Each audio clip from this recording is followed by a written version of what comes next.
नमस्कार समस्त सुजाण पालकांनो. ग्रीष्म ऋतूच्या आगमनासोबतच बालकांच्या शाळांना दीर्घ सुट्ट्या लागणार आहेत.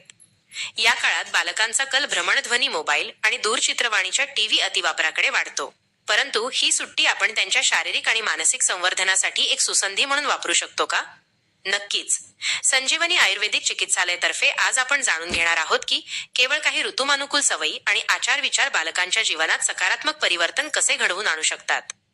आयुर्वेदानुसार मंत्रोच्चारामुळे केवळ मन शांत होत नाही, तर मेंदूतील न्यूरॉन्स सक्रिय होऊन एकाग्रता वाढते. प्रातःकाळी अंथरुणातून उठल्यावर बालकांना त्यांच्या तळहातांचे दर्शन घडवा आणि कराग्रे वसते लक्ष्मी हा श्लोक म्हणण्याची सवय लावा.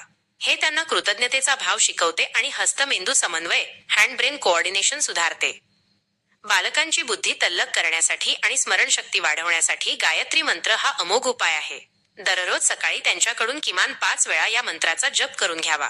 सायंकाळी दिवे लागणीच्या वेळी शुभ करोती कल्याण म्हटल्याने घरातील वातावरण पवित्र होते आणि बालकांमध्ये सात्विक वृत्ती निर्माण होते. बालकांच्या शारीरिक सुदृढतेसाठी सकाळी लवकर उठून त्यांच्याकडून किमान 5 ते 12 सूर्य नमस्कार घालून घ्यावेत. हे त्यांच्या अस्थिसंस्थेच्या आणि स्नायूंच्या वाढीसाठी अत्यंत आवश्यक आहे. आजकालच्या डिजिटल युगात बालके अधिक चंचल आणि चिडचिडी होतात. अशा वेळी भ्रामरी प्राणायामाचा सराव केल्याने मज्जासंस्थेला नर्व्हस सिस्टम शांतता मिळते, मानसिक ताण कमी होतो आणि निद्रानाश सारख्या समस्या दूर होतात. बालकांची मेधाशक्ती इंटेलिजन्स वाढवण्यासाठी आयुर्वेदात मेध्य रसायनांचे वर्णन आहे.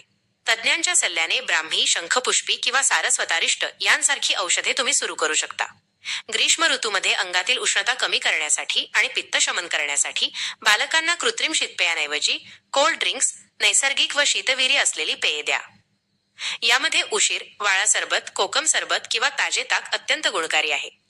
आणि सर्वात महत्त्वाचे म्हणजे बालकांच्या सर्वांगीण विकासासाठी आणि इंद्रियांच्या पोषणासाठी नस्य कर्माचा उपयोग करा.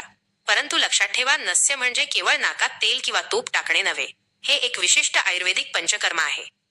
बालकांसाठी प्रतिमर्श नस्य, नेहमीच्या वापरासाठी अत्यंत सूक्ष्म नस्य म्हणून तज्ज्ञांच्या मार्गदर्शनानुसार गायीच्या घृताचे तुपाचे 2 थेंब नाकात टाकावे. यामुळे केवळ नासामार्ग, नासल पाथवे मोकळा होत नाही, तर दृष्टी सुधारते, डोके शांत राहते आणि उन्हाळ्यातील उष्णतेपासून संरक्षण मिळते. कोणतेही नस्य कर्म करण्यापूर्वी तुमच्या आयुर्वेदिक वैद्यांचा सल्ला घेणे अनिवार्य आहे. पालकांनो, ही सुट्टी बालकांच्या केवळ करमणुकीसाठी नाही, तर त्यांच्या संस्कारांसाठी आणि खऱ्या आरोग्यासाठी वापरा. ही शास्त्रीय माहिती उपयुक्त वाटली असल्यास इतर पालकांसोबत नक्की शेअर करा आणि अशाच प्रमाणभूत आयुर्वेदिक टिप्ससाठी आमच्या चॅनलला सबस्क्राईब करा. स्वस्थ रहा, आनंदी रहा. धन्यवाद.